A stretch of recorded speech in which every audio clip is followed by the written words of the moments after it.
Bismillahirrahmanirrahim. Par le nom d'Allah clément, miséricordieux.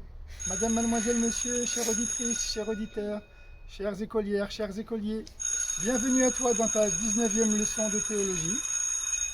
J'espère que tu vas être concentré et attentif. Allons-y.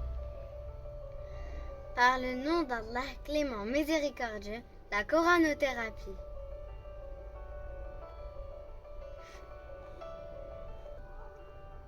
Te présente ta chaîne YouTube pour une école citoyenne, associative, pédagogique et participative.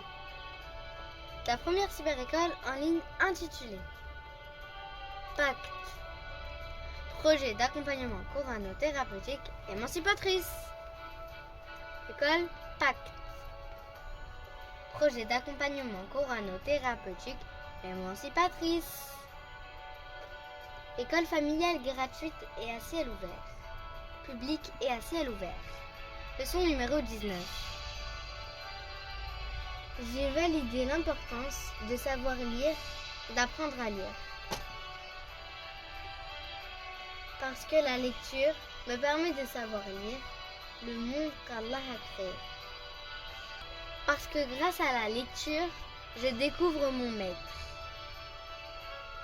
La lecture m'aide à découvrir l'œuvre de mon Créateur et à admettre ensuite que mon Créateur est mon maître. Dans cette leçon, Dieu nous apprend à présent qu'il est sur le point de créer un successeur à sa création. Et lorsque ton maître, s'adressant aux anges, dit « Je suis sur le point d'aménager sur terre un successeur » Sourate 2, signe 30. وَإِذْ قَالَ رَبُّكَ لِلْمَلَائِكَةِ إِنِّي جَاعِلٌ فِي الْأَرْضِ خَلِيفَةً.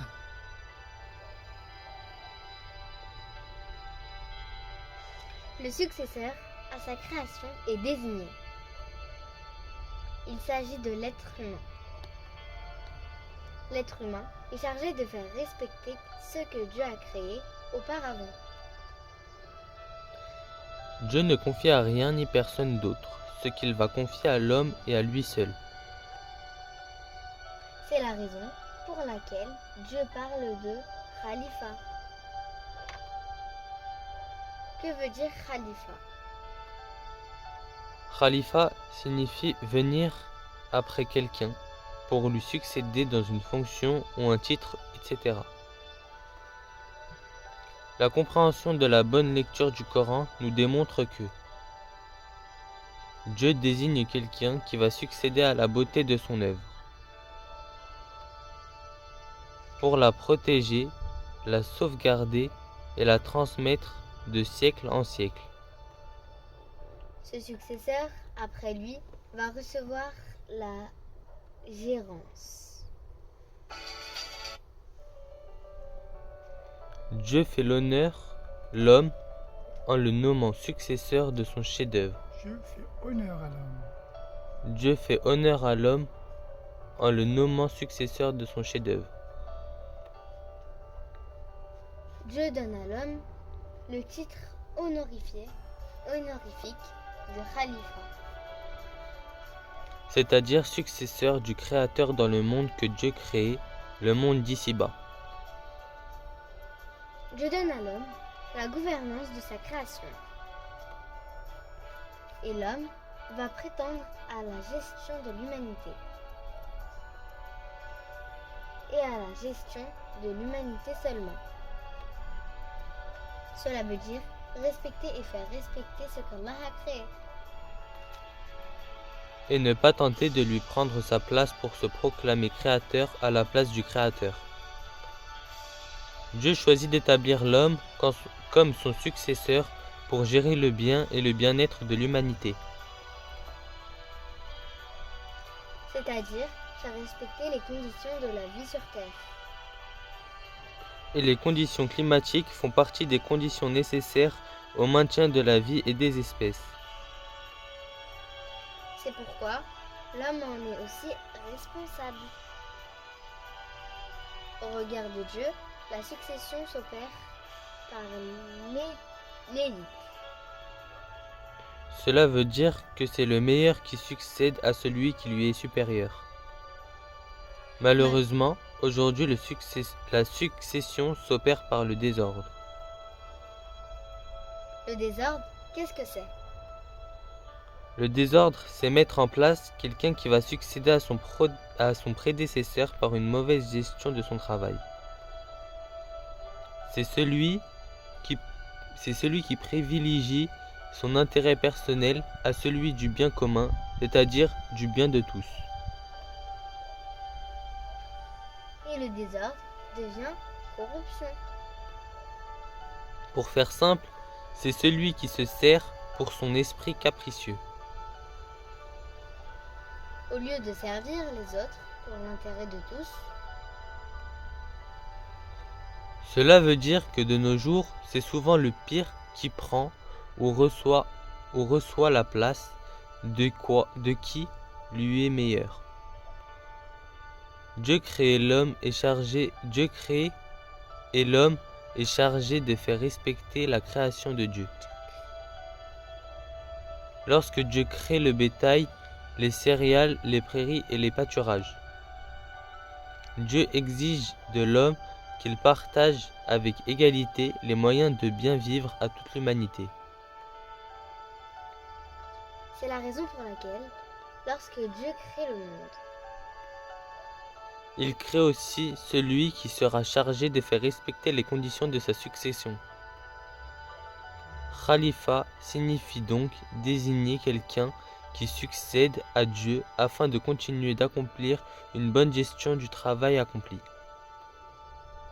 Khalifa ne veut pas dire lieutenant ni guerrier. Lieutenant. Lieutenant ni guerrier. Attends, Khalifa ne veut pas dire non plus calife d'un État islamique mondial,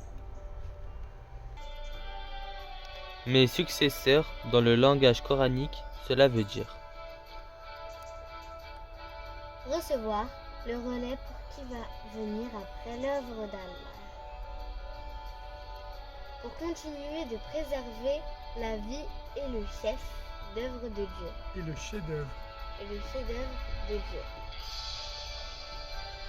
Et permettre de protéger les conditions de tout ceci. Du ciel à la terre et de tout ce qui les sépare. Et cela ne peut être que l'œuvre de l'être humain. l'être humain est le choix d'Allah pour succéder à son action sur terre. C'est pour cela que Dieu nous dit au début du Coran. Lui qui créa pour vous ce qu'il y a dans la terre, puis s'établit vers le ciel, il les ajusta en 7 cieux, et il est de toutes choses parfaitement au courant. هو الذي جعل لكم الأرض فراشا والسماء بناء فأنزل من السماء ماء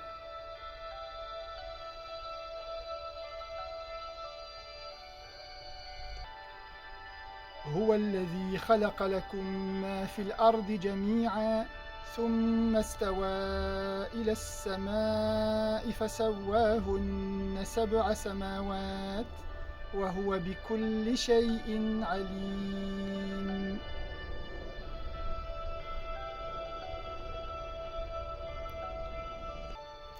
Et lorsque ton maître, s'adressant aux anges, dit « Je suis sur le point d'aménager sur terre un successeur » Sourate 2, signe 29. Si tu es attentif à la lecture de ces extraits du Coran, tu remarques que la liaison de coordination indique au lecteur que Dieu est sur le point d'aménager un successeur après s'être établi sur son trône et pas avant. C'est-à-dire que l'homme apparaît déjà lorsque Dieu installe son trône au-dessus de sa création. Attention, je n'ai pas dit que Dieu crée l'homme après la création, car l'homme a été créé de toute éternité. Et c'est la sourate, l'homme, qui me le rappelle. Est-il survenu un moment chez l'homme à travers le temps, durant lequel il ne fut chose citée? Sourate 76, signe 1. Cela veut dire que Dieu a conçu l'homme avant la création du temps. L'homme fait partie de la création. Plus que ça, l'homme est la première chose que Dieu cite avant la création. Il fut mentionné par Dieu avant même qu'il ne créa les anges. Dieu aménage l'ouvrage de l'homme en tout premier dans l'ordre de sa création. Ce qui veut dire que Dieu cite l'homme en tout premier et le crée par la suite. C'est la raison pour laquelle Dieu répond aux anges qui le questionnent en leur disant simplement « Je sais ce que vous ne savez pas ». Parce que si les anges avaient été conçus avant l'homme, ils auraient su la volonté de Dieu d'établir un successeur. Et tu sais comment les anges l'auraient su. Ils l'auraient su parce que Dieu communique tout ce qu'il fait et décide de faire. Sauf que là, Dieu ne communique pas sa volonté. Et sais-tu pourquoi? Parce que les anges n'y étaient pas, ils n'existaient pas encore. Rien pour écrire quoi que ce soit, sauf la mention que l'homme fut chose citée chez Allah. L'homme fut simplement mentionné auprès de Dieu, mais rien ne fut écrit. Rien ne put être écrit puisque les anges n'étaient pas encore là pour l'inscrire sur les tablettes. C'est pour cela qu'il ignorait pareil projet de Dieu. Parce que Dieu nous dit que l'homme n'a jamais cessé d'être cité dans l'échelle du temps. Ainsi, après ce que tu viens d'entendre, les anges n'auraient jamais montré tant d'ignorance à son égard, s'ils avaient ce que tu viens d'apprendre.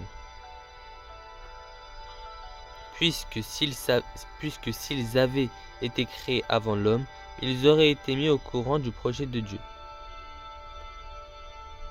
Mais comme je viens de le comprendre, ce n'était pas le cas.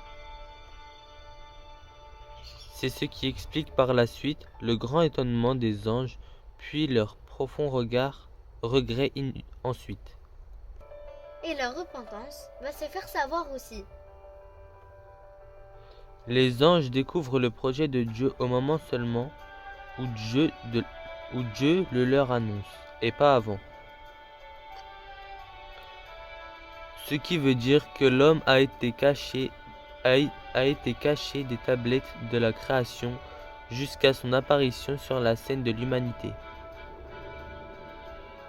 Qu'a donc Dieu à vouloir cacher ce qu'il y a de meilleur auprès de lui? La réponse se trouve en toi, en chacun d'entre nous. L'être humain est ce qu'il y a de plus saint et sacré chez Allah. S'il sait se montrer à la hauteur de sa succession, est-ce que va nous montrer l'attitude et le comportement des anges et de Satan est révélateur de leur jalousie? j'espère que tu comprends bien cette leçon. Merci pour ton écoute. Réentends cette leçon, relis-la par toi-même en coupant le son. Révise bien ta leçon et apprends par cœur les mots nouveaux. C'est la condition pour valider tes acquis. En attendant la leçon numéro 20, abonne-toi, partage, diffuse, commente, mets un pouce bleu. À bientôt, salam alaikum. Salam alaikum.